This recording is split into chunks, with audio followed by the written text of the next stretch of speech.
नमस्ते बच्चों। आज हम कक्षा 8वीं की कविता क्रमांक 9 अनमोल वाणी पढ़ेंगे, जिसके कवि है संत कबीर और भक्त सूरदास। प्रस्तुत कविता में संत कबीर के दोहे और कृष्ण भक्त सूरदास जी के काव्य सुरसागर से पद लिए गए हैं।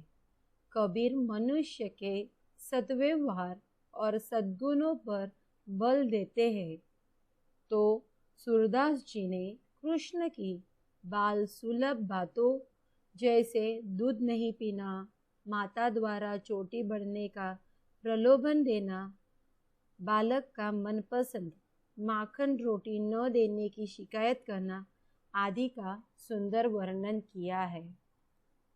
तो सर्वप्रथम हम देखते हैं संत कबीर ने अपने दोहों में हमें क्या बताना चाहा है। संत कबीर का जन्म लगभग 1398 में उत्तर प्रदेश में हुआ, तो मृत्यु लगभग 1518 में उत्तर प्रदेश में हुए। भक्तिकालीन निर्गुण काव्य धारा के संत कवि कबीर मानवता एवं समता के प्रबल समर्थक थे। उनके प्रमुख कृतियाँ साखी, सबद, रमैनी इन तीनों का संग्रह बीजक नामक ग्रंथ के में किया गया है। इस पद्य में संत कबीरदास ने अपने दोहों में मनुष्य को सद्गुणों को अपनाकर आगे बढ़ने को कहा है। दोहे मतलब दो पंक्तियों की कविता। चलो देखते हैं क्या कहते हैं हमारे संत कबीर। जैसा भोजन खाइए तैसा ही मन होए, जैसा पानी पीजिए तैसी बानी होए।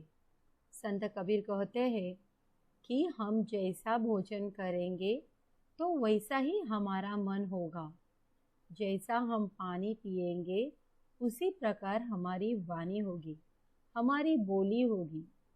कबीर के अनुसार यदि हम ईमानदारी से कमाया हुआ सात्विक भोजन करेंगे तो हमारे विचार पवित्र होंगे, और यदि हम बेईमानी से कमाया भोजन करते हैं तो हमारे व्यवहार में अपवित्रता आएगी।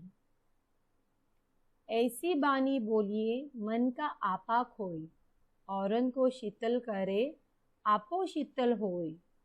आपा यानी अहंकार, आपो यानी खुद का।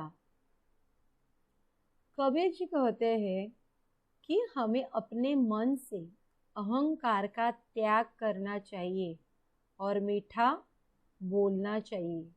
ऐसे करने से दूसरों के साथ हमें भी सुख और शांति मिलेगी। या कबीर कहते हैं मीठी वाणी से सुख शांति प्राप्त की जा सकती है। आगे, बुरा जो देखन में चला बुरा न मिलिया कोई, जो दिल खोजा अपना मुझसा बुरा न कोई। कवि कहते हैं जब मैं बुरे लोगों की तलाश में निकला तो मुझे कोई व्यक्ति बुरा नहीं मिला। तब जाकर उन्होंने स्वयं के भीतर देखा, मतलब उन्होंने आत्मचिंतन किया तो देखा कि संसार में उनसे बुरा कोई और नहीं। इसका मतलब यह है कि कबीर के अनुसार दूसरों में बुराई खोजना सबसे बड़ी बुराई होती है। शब्दार्थ तैसा वैसा, तैसी वैसी, बानी वाणी, आपा अहंकार, औरेन औरो, मिलिया मिलना, कोय कोई। आगे हम भक्त सूरदास के पद देखते हैं। भक्त सूरदास कृष्ण प्रेमी थे। वो हमेशा श्री कृष्ण के बारे में बताया करते थे। उनका जन्म लगभग 1478 आगरा उत्तर प्रदेश में हुआ, तो उनकी मृत्यु 1500 1563 से 1591 के बीच में हुआ। सूरदास जी वात्सल्य रस के सम्राट माने जाते हैं। आपका नाम कृष्ण भक्ति धारा को प्रवाहित करने वाले कवियों में सर्वोपरि है। प्रमुख कृतियां सूरदास, सुर सारावली, साहित्य लहरी, नल दमयती आदि। भक्त सूरदास रचित यह पद सूर सागर महाकाव्य से लिया गया है। इसमें श्री कृष्ण की बाल सुलभ लीलाओं का वर्णन किया है। इस पद में हमारे श्री कृष्ण की बाल कथा या उनके बचपन से लिया हुआ एक किस्सा हमें बताया है। मैया कब ही बढ़ेगी चोटी, चोटी यानी बेनी, कितनी बार मोही दूध पियत भई, यह अजू है छोटी। तू जो कहती बल की बेनी जो, वह है लांबी मोटी। काचो दूध पियावत पची पची, देत न माखन रोटी। सूर साम्य चिरजयु दऊ भैया, हरि हलधर की जोटी। यह बालक श्री कृष्ण अपनी माँ यशोदा इनसे कहते हैं कि मैया यानी माँ, मेरी चोटी कब बढ़ेगी? कितना समय गुजर गया है, मुझे आप दूध पिलाती है, फिर भी यह छोटी ही है। तू तो कहती थी कि दूध पीने से यह चोटी बलराम भैया की तरह मोटी होगी, लंबी होगी और कंघी करते घूमते व स्नान करते समय यह चोटी नागिन की तरह भूमि पर लटकने लगेगी। आगे